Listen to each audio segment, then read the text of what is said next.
The trouble began long before the first solar panel ever touched the homeowner's roof. In fact, the conflict could be traced back to the day he moved into the neatly manicured subdivision governed by an HOA notorious for enforcing its rules with an iron fist. The community prided itself on uniformity. Rows of identical mailboxes, lawns trimmed to the exact same height, and houses painted in colors that never dared stray from the HOA-approved palette. It was the kind of place where conformity wasn't just encouraged, it was demanded. And the man who moved in, an engineer passionate about renewable energy, represented the exact kind of change the board despised. He had done everything by the book. He submitted architectural requests in advance, included diagrams, installation plans, and even structural impact assessments. He explained clearly how the panels would increase property value, reduce energy costs, and pose no aesthetic disruption. He believed the HOA, being a group of rational adults, would appreciate his thoroughness. But in communities like his, rationality often took a backseat to control. When the rejection email arrived, it was a single paragraph wrapped in cold politeness. The board claimed that solar panels were incompatible with the community's uniform aesthetic and would introduce visual clutter inconsistent with the neighborhood's design principles. It was the kind of vague, catch-all reasoning that the HOA frequently used to shut down anything they didn't personally approve of. Yet there was something different about this time. The board wasn't simply requesting modifications or imposing small conditions, they were issuing a total prohibition. Most homeowners would have given up. Most would have grumbled under their breath, absorbed the disappointment, and moved on. But he had spent years studying solar technology, watching energy bills skyrocket, and dreaming of a home that finally aligned with his values. The rejection wasn't just an inconvenience. It was a direct challenge to something he believed in deeply. And he wasn't the type to back down in the face of petty obstruction. He appealed the decision. He wrote detailed letters, citing state law provisions that specifically protected homeowners' rights to install solar panels. His state had enacted strong solar access laws precisely to prevent power-hungry HOAs from blocking renewable energy initiatives. He submitted copies of those statutes to the board, highlighting clauses in bright yellow. For a brief moment, he thought reason might prevail. The board ignored everything. Weeks passed before they bothered responding, and when they finally did, the message was even more hostile. They claimed that despite state law, the HOA retained exclusive architectural authority and could deny any installation they deemed inappropriate. The board insisted that their decision was final. Worse, they threatened escalating fines if he attempted installation without approval. Fines that could reach thousands of dollars. The homeowner felt something shift inside him then. It wasn't anger exactly, but a slow, steady resolve that hardened like concrete. He knew how these boards operated. They relied on intimidation, banking on the assumption that homeowners wouldn't know their rights or have the stamina to fight back. But he wasn't afraid of paperwork, procedure, or bureaucracy. If anything, he thrived in it. That he began documenting everything. Emails, letters, meeting notes, screenshots. He read through the HOA bylaws line by line, highlighting contradictions and obsolete rules that the board had been enforcing without proper amendments. He spoke with neighbors who had their own battles with the HOA, stories about unauthorized fines, arbitrary rule changes, and selective enforcement that seemed to target anyone the board personally disliked. He took statements, gathered evidence, and pieced together a picture of an organization operating far beyond its legal authority. But even with all that information in hand, he knew the board wouldn't relent simply because he proved he was right. People who crave control rarely give it up voluntarily. So he filed a formal complaint with the state's Consumer Protection Division. It was a long, meticulous process, requiring patient explanations and supporting documentation, but he made sure every detail was airtight. He quoted statutes with precision, described the HOA's violations clearly, and outlined the ongoing threats of financial punishment. For a while, nothing happened. Weeks turned into more weeks, and though he maintained a polite facade, anxiety lingered in the background. He continued attending HOA meetings, enduring the board's passive-aggressive remarks and the thinly veiled hostility they directed his way. They acted as if he was the neighborhood troublemaker, the one trying to disrupt their perfect little kingdom. To them, solar panels weren't just objects. They represented a challenge to their authority. Then, without warning, he received a letter.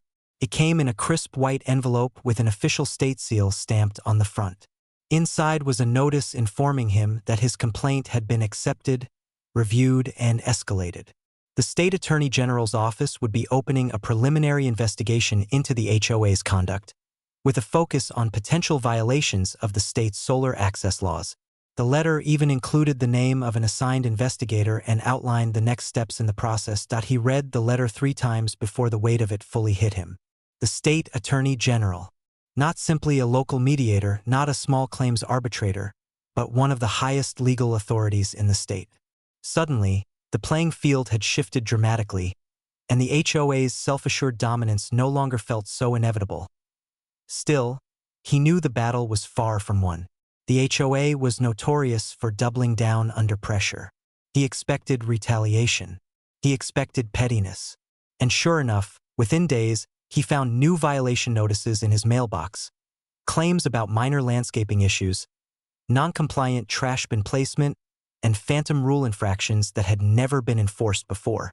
It was clear they were trying to intimidate him, sending a message that challenging them would come at a price. But he didn't waver. For every bogus notice they issued, he filed a written rebuttal. For every threat they made, he added it to his growing archive of evidence. The louder they tried to roar, the more they revealed their true nature.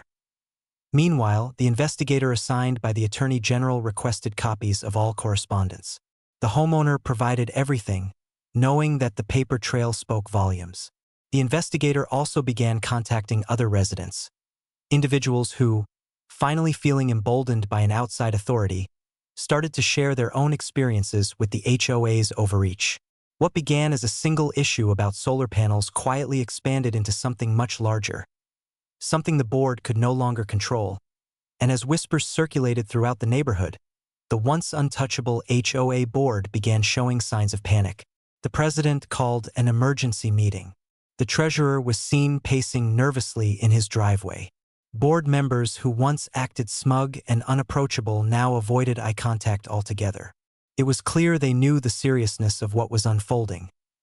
Yet the homeowner was keenly aware that the most dangerous phase was about to begin. When powerful people felt cornered, they tended to lash out with reckless desperation. He had stood up to them, and now the entire power structure of the community was trembling. And the real fight had only just begun. The weeks that followed were marked by a strange, simmering tension that settled over the neighborhood like an unspoken fog. The HOA board, once loud and self-assured, had adopted an uneasy stillness. Their emails grew shorter, their announcements more cautious, and their usual barrage of petty rule reminders suddenly became sporadic. It was as though they were trying to shrink themselves into the background, hoping the scrutiny from the Attorney General's office might drift elsewhere if they simply stayed quiet. But the investigation had momentum now, and nothing they did could stop it. For the homeowner, this period felt like the eye of a storm. Not peace, but a temporary lull before the next inevitable clash. The investigator assigned to the case had already made several rounds through the community, discreetly interviewing residents and collecting statements. Those conversations had unearthed a series of troubling patterns. Inconsistent rule enforcement, fabricated fines, missing financial reports, and architectural decisions that seemed to favor friends of the board while denying everyone else. The solar panel conflict was no longer an isolated incident. It had become a catalyst that illuminated years of abuse. He watched from a distance as neighbors who previously avoided eye contact now approached him with quiet affirmations. Some slipped folded pieces of paper into his mailbox. Copies of old violation notices, meeting minutes, or unexplained fee statements. Others shared stories only whispered about before. A board member approving an illegal backyard extension for a family friend. A homeowner being fined for a shed that predated the HOA itself. Or an elderly resident being threatened with foreclosure over a clerical error. Each account painted a clearer picture of what the HOA had become. A small group wielding power not as a duty, but as a weapon. The Attorney General's office took note. More requests for documents were sent to the board, and more deadlines were imposed. The board had no choice but to comply, though they dragged their feet at every opportunity, submitting incomplete records, claiming files were misplaced, or insisting that certain documents never existed. Their evasiveness only made things worse. Investigators were not easily fooled, and each delay strengthened the case against them. Meanwhile, the homeowner continued living under the HOA's retaliatory spotlight. The board, though rattled, had not abandoned their attempts to intimidate him. One morning, he found a fresh notice taped to his front door accusing him of unsanctioned exterior modifications. A claim so absurd that he almost laughed. The supposed modification was a simple bird feeder hanging in his backyard, visible only if someone trespassed onto his property. It was a transparent attempt to provoke him, a last-ditch effort to regain control by drowning him in nonsense violations that he didn't take the bait. He documented the notice like all the others and forwarded it to the investigator. He knew the board's desperation only dug their hole deeper. Yet, despite his calm exterior, stress was beginning to accumulate like sediment. Every walk to the mailbox felt like preparing for another ambush. Every HOA meeting he attended carried the tension of a courtroom standoff. The board members no longer addressed him directly. Instead, they spoke around him, through him, and about him without using his name, as though acknowledging him gave him power. The president, a man known for his rigid posture and clipped manner of speaking, had become particularly frail in demeanor. His once confident tone had shifted into something sharp and brittle, suggesting someone who felt control slipping through his fingers but didn't yet know how to grip it tighter. The treasurer, usually silent except when reading financial updates, had begun scrutinizing every line on every agenda with almost paranoid intensity. And the architectural committee chair, who had initially denied the solar panel request without hesitation, avoided gatherings altogether now, claiming family emergencies whenever meetings approached. Still, the homeowner knew better than to underestimate people who felt cornered. And he didn't have to wait long to see just how far the board was willing to go. One evening, shortly after sunset, he noticed a car idling near the end of his driveway. Its headlights were off, but the hazy glow of the street lamp revealed the silhouette of someone inside. It wasn't unusual for cars to pass through the residential loop, but this one wasn't passing through. It was lingering, watching. When he stepped outside to take out the recycling bin, the car slowly rolled away, only to reappear 15 minutes later, parked half a block down with the same idle stillness. He didn't approach it. He didn't need to. The HOA had a well-established pattern of surveillance when they suspected rule violations. Board members or their loyal volunteers often cruised through the neighborhood at odd hours, snapping photos of porch lights left on too long or trash bins placed an inch too close to the curb. But this felt different. It wasn't monitoring. It was intimidation. He documented the incident, date, time, vehicle description, and added it to the growing archive. The next day, he informed the investigator, who responded with a tone of concern that confirmed the seriousness of the matter. It wasn't just about rule abuse anymore. It was about harassment. As pressure mounted, the investigator intensified efforts. They requested full financial records for the last 5 years, including all expenditures, contractor payments, and legal fees. Rumors quickly spread that the board had been hiring personal acquaintances for maintenance work without competitive bidding, a direct violation of HOA standards and state guidelines.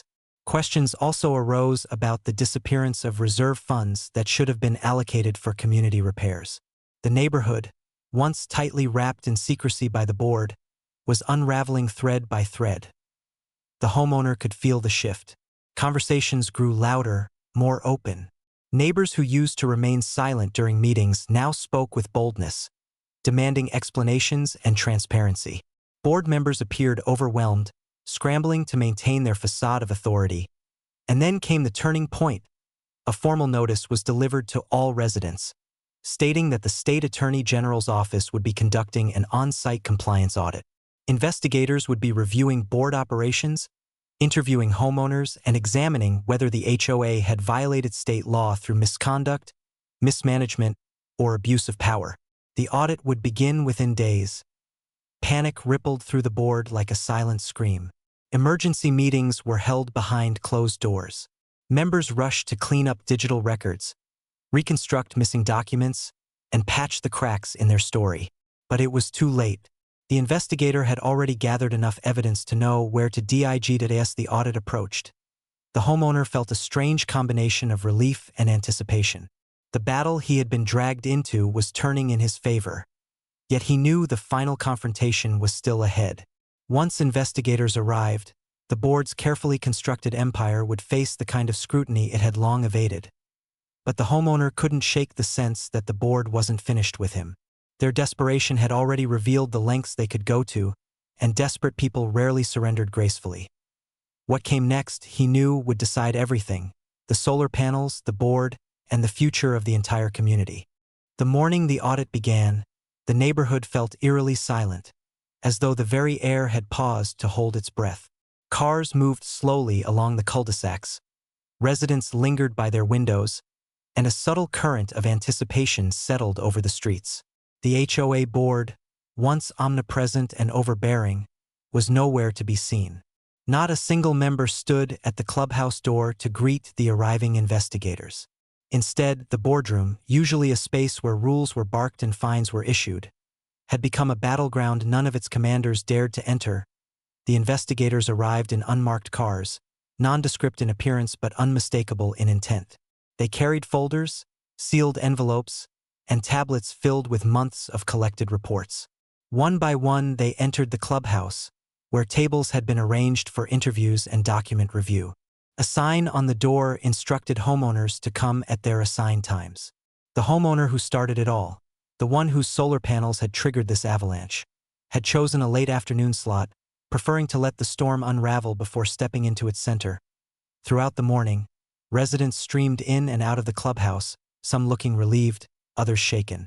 Snatches of conversations drifted across driveways, mentions of missing invoices, unauthorized transactions, and inconsistent architectural approvals. People who once whispered their frustrations now spoke openly, liberated by the presence of the state. The illusion of HOA infallibility had shattered, and in its wake, a new sense of community solidarity emerged. As the homeowner watched this transformation, he couldn't help but reflect on how drastically things had changed. Just months ago, he had been the outlier, the troublemaker, the one who challenged the board's authority. He had received glares at meetings, dismissive comments behind closed doors, and a barrage of violation notices meant to break his resolve. But now, people approached him with nods of gratitude. A few even thanked him quietly, acknowledging that his refusal to surrender had given others the courage to speak. The board members, however, were unraveling.